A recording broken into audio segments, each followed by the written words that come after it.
आज की कहानी की शुरुआत होती है कुदरत के कुछ बेहतरीन नज़ारों से, जिसमें हमें घने जंगलों के बीच से होते हुए समुद्र किनारे एक छोटे से टापू की ओर लेकर जाया जाता। समय है 1850, जिस दौरान हम लंदन से आए हुए एक शिप को देखते हैं जिसमें कुछ मुसाफिर हैं जो कि अपनी मंजिल यानी कि इंडिया की ओर जा रहे हैं। लेकिन बीच में ही उनका सामना तेज लहरों और तूफान से हो जाता है, जो चीज़ उनके जहाज को बहुत नुकसान पहुंचा देती है। समुद्र का अधिकतर पानी इनकी बोट में भर चुका था, जिससे ये तुरंत ही बाहर निकलते हैं, पर इस जद्दोजहद में इनका एक साथी मारा जाता है, जिससे अगली सुबह ये लोग पूरे क्रियाक्रम के साथ समुद्र में बहा देते हैं। लेकिन कल रात के हादसे के बाद इनका जितना भी खाना था वो सब खराब हो चुका है। ऊपर से इनकी जो बोट है वो भी टूट गई है, इसीलिए इन्हें अब किसी डेजर्ट आइलैंड की तलाश है जहां से ये कुछ टिम्बर के पेड़ों को काट सकें और उसे अपनी बोट को ठीक कर पाए। पर अभी भी इन्हें कुछ ऐसा दिख नहीं रहा है। और इस दौरान हम मिस्टर मुनरो को देखते हैं, जिनका ओहदा इस बोट पर सबसे ज्यादा है,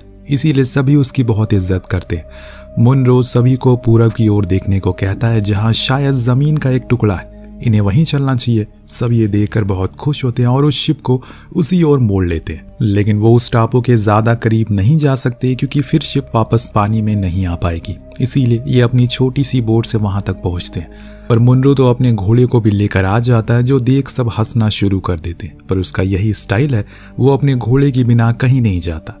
दोनों ही उस आइलैंड की खूबसूरती को निहारते हैं, जिस दौरान मुनरो को झाड़ियों के पीछे एक लड़की दिखती है, जो ये संदेश देता है कि यहाँ पर मानव जाति का भी प्रवास है। दरअसल ये लड़की किपास नाम के कबीले की सदस्य है, जिनका यहाँ पर सालों से रहना है। वो जब मुनरो के घोड़े को देखती है तो उसे काफी प्रभावित होती है। लेकिन इतने में वहां पर उसके और भी साथी आते हैं, जो मुनरो को देखकर समझते हैं कि वो एक लुटेरा है, इसीलिए वो उस पर आक्रोश जताते हैं। पर तभी वहां पर उसके और भी साथी आ गए, जिसमें से एक को इन कबीले वालों की भाषा आती है। वो उसे समझाता है कि हम यहाँ पर बस लकड़ी और कुछ खाना लेने आए, हमारी शिप खराब हो गई है, आप लोग घबराइए मत, हम किसी को कोई नुकसान नहीं पहुंचाएंगे। जो सुन वो लोग वापस चले गए और मुनरो भी अपने साथियों के साथ किनारे पर आ गया। उसका साथी उसे समझाता है कि ये किपास कबीले के लोग हैं, ये बहुत ही एग्रेसिव होते हैं, लेकिन अगर हमने कुछ भी इन्हें चोट नहीं पहुंचाई तो ये कुछ नहीं कहेंगे। अब मुनरो अपने टाइम पास करने के लिए स्केचेस बनाने लगता है। तभी उसे कुछ शोर की आवाज आती है। जब वो इस चीज को देखता है तो वहां पर कुछ कबीले वाले आपस में ही लड़ाई कर रहे थे, उस लड़की को मारने पर तुले हुए थे, जिसको मुनरो शुरुआत में मिला था। वो फौरन ही वहां जाकर उसकी मदद करता है, लेकिन तभी वहां सरदार आता है और इनसे कहता है कि तुम लोगों ने मेरे बेटे को काफी कुछ सिखाया, लेकिन ये लड़ाई हमारे अपने लोगों की है और इसीलिए तुम इसमें दखल अंदाजी ना करो तो बेहतर होगा। पर मुनरो को पता था कि वो लोग उस लड़की को उसके भाई को मारने वाले। वो उन्हें ऐसा करने से मना करता है। तब सरदार उसे कोई सौदा करने को कहता है। ऐसे बेफजूल में वो किसी की भी जान नहीं बख्शता। तब मुनरो अपने घोड़े के बदले उस लड़की की जान का सौदा करता है, जबकि वो घोड़े उसे सबसे प्यारे थे। पर उसके भाई को वो लोग उसके सामने ही मार देते हैं। इसे आपको अंदाजा हो गया होगा कि मुनरो एक अच्छा इंसान है। अब वो उस लड़की को, जिसका नाम सूली था, उसे लेकर अपने जहाज पर आ जाता है, जो अब ठीक हो चुकी है। इसीलिए सभी वहां से निकल जाते हैं और अपने पड़ाव इपवर्थ के नाम के आइलैंड पर पहुंचते हैं, जहां इन्हें थोड़ा रुक कर आगे का सफर पर निकलना है। रात में मुनरो सीलू को अपना बिस्तर देता है सोने को और खुद जमीन पर सोता है। लेकिन सीलू बहुत ही ज्यादा डरी हुई है, क्योंकि वो अपने घर से दूर पहली बार जा रही है। न जाने उसके साथ क्या होगा, क्या सलूक करेंगे ये लोग। महीने भर के सफर के बाद ये लोग एक टापू पर रुकते हैं, जहां मुनरो बताता है इसके भाई को उन लोगों ने मार दिया, इसे भी मारना चाहते हैं, पर मैंने इसे अपनी केयर में ले लिया। ये कहकर वो अपने कमरे की ओर चला जाता है।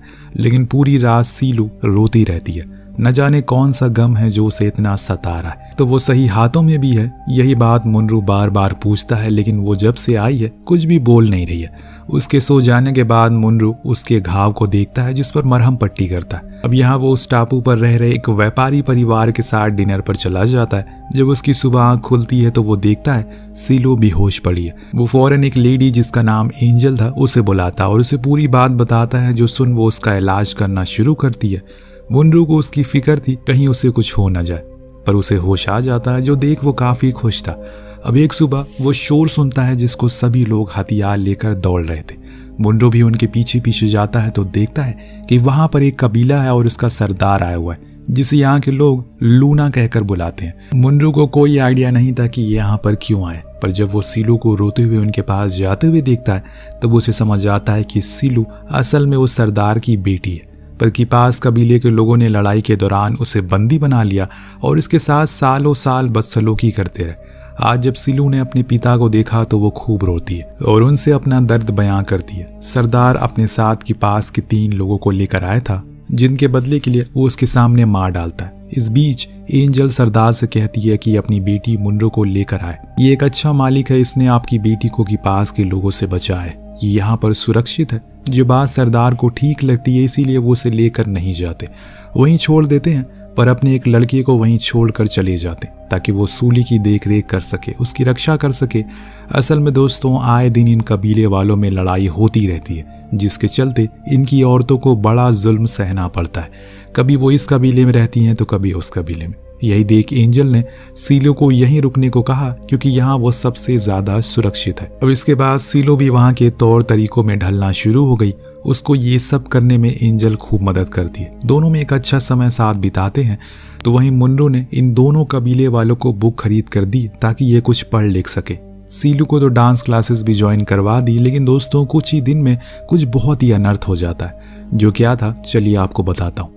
इससे पहले ये जान लीजिए, जो लड़का उस कबीले से आया है उसे एक लड़की बहुत ज्यादा पसंद करने लगी है। दोनों कभी कभार छुप छुप कर मिला करते हैं, लेकिन रात में टापू पर एक पार्टी हो रही थी तो सभी सीलू ने देखा कि किसी ने बहुत ही बुरी तरह से उसके साथी को मारकर बाहर फेंक दिया। जो चीज वो मुनरू को भी दिखाती है, उस लड़के की हालत बहुत ही नाजुक थी। इसीलिए वो आकर अपने लोगों पर खूब चिल्लाता है क्योंकि उस लड़के की जिम्मेदारी उनके ऊपर है। पर उनका कहना था कि उन्होंने ऐसा कुछ भी नहीं किया, बल्कि सुबह होने पर इन्हें पता चलता है कि इनके एक और साथी पर किसी ने जानलेवा हमला किया। जो देख सभी घबरा गए और वो इसका जिम्मेदार उस लड़के को देने लगे क्योंकि जरूर ये सब के पास के लोगों का काम होगा। पर अब मुनरू उस लड़के की जान का और मजाक नहीं बना सकता। जब वो देखता है कि वो ठीक नहीं हो रहा है तो सीलो उसे बताती है कि मुझे एक जगह पता है जहाँ पर इसका इलाज हो सकता है। वहां तक पहुंचना हर किसी की बस की बात नहीं है क्योंकि ये रास्ता बहुत ही ज्यादा घुमावदार और लंबा है। पर उसकी जान बचाने के लिए मुनरू तैयार था। सुबह उस लड़के की माशूका उसे मिलने आती है और मुनरू को अपना घोड़ा सौंप देती है ताकि वो उस लड़के को ले जा सके। मुनरू एक कार्ड बनाता और फिर सीलो और एंजल के साथ वहां से निकल जाता। हालांकि उसके इस फैसले से वहां के लोग काफी नाराज थे, लेकिन वो किसी की भी नहीं सुनता और निकल पड़ता है। सीलो अपने तजुर्बे से उन्हें आगे का रास्ते के बारे में बता रही थी, जिसको फॉलो करते हुए ये लोग धीरे धीरे आगे बढ़ रहे। रात ये उसी जंगल में काटते हैं जिस दौरान मुनरू सीलू का स्केच बनाता है, पर उसे दिखाता नहीं है।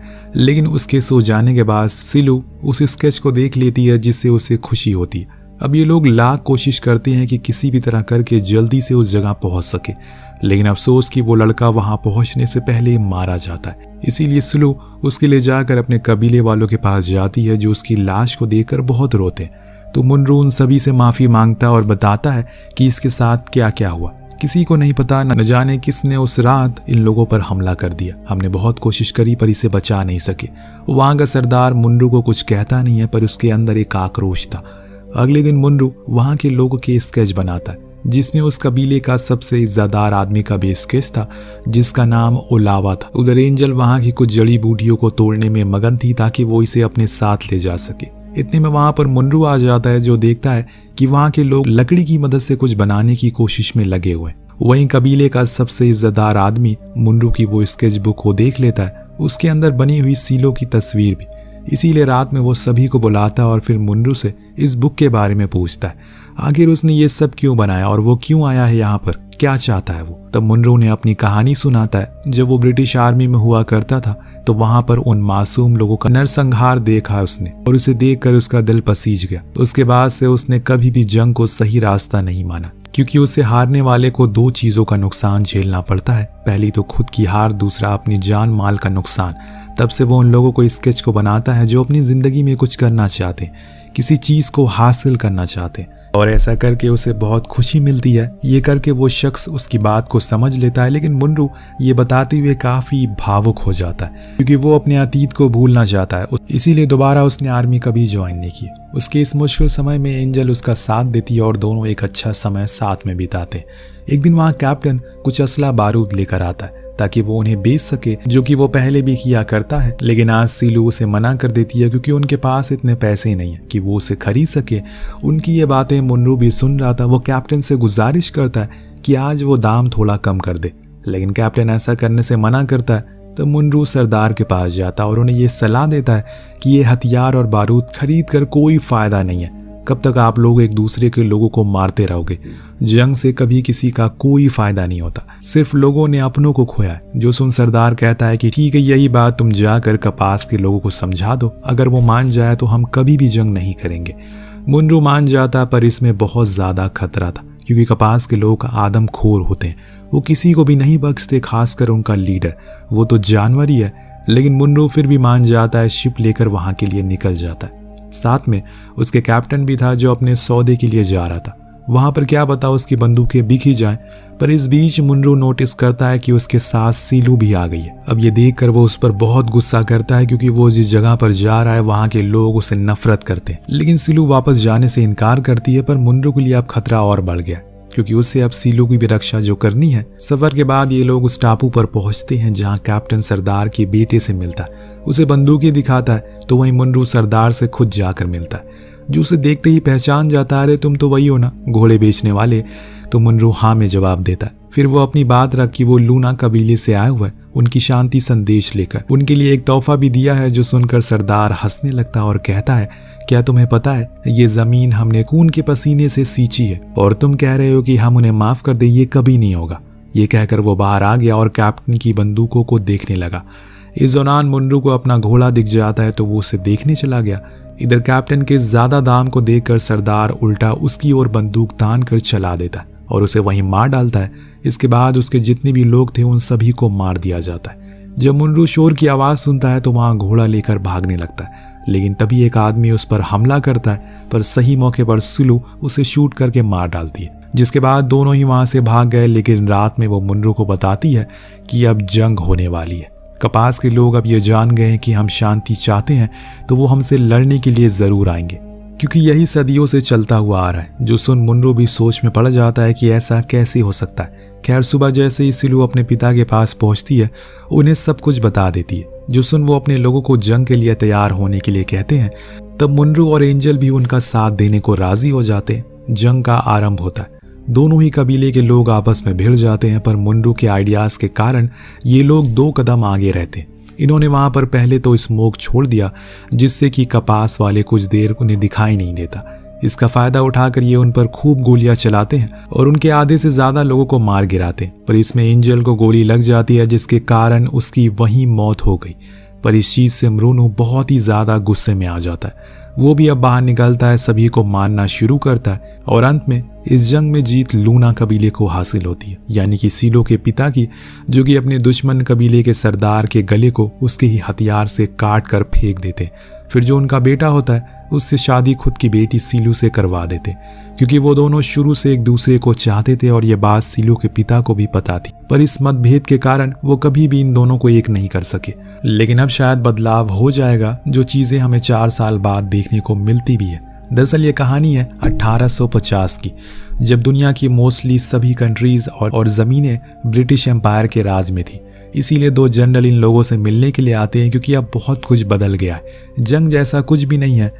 इनका पहनावा, इनकी बोलचाल, सब कुछ बदल चुका है और अब ये लोग अपने भविष्य के बारे में सोच रहे हैं। सबसे अहम चीज है कि अब इस कबीले के सरदार सीलू का हस्बैंड है और सरदारनी सीलू है। दोनों मिलकर इस प्रजा को संभाल रहे हैं और इसमें इनका साथ दे रहा है मुनरू, जो जनरल से कहता है कि आज से ये रूट और ये पोर्ट उनके इलाके में आते हैं। इसीलिए वो चाहते हैं कि अब से जो कुछ भी यहाँ से जाएगा उस पर कस्टम और एक्सपोर्ट ड्यूटी लगेगा, उन्हें उसका रेंट पे करना होगा। जो सुन जनरल गुस्से में आ जाता है, पर उन्हें यह मानना ही पड़ता है। असल में ये सब मुनरू की उसकी वजह से मुकम्मल हुआ था। अगर उस दिन वो अपने घोड़े को सौदे में ना देता तो शायद आज सीलू ना होती और ना ही ये जंग होती और सब कुछ हमेशा ऐसे ही चलता रहता।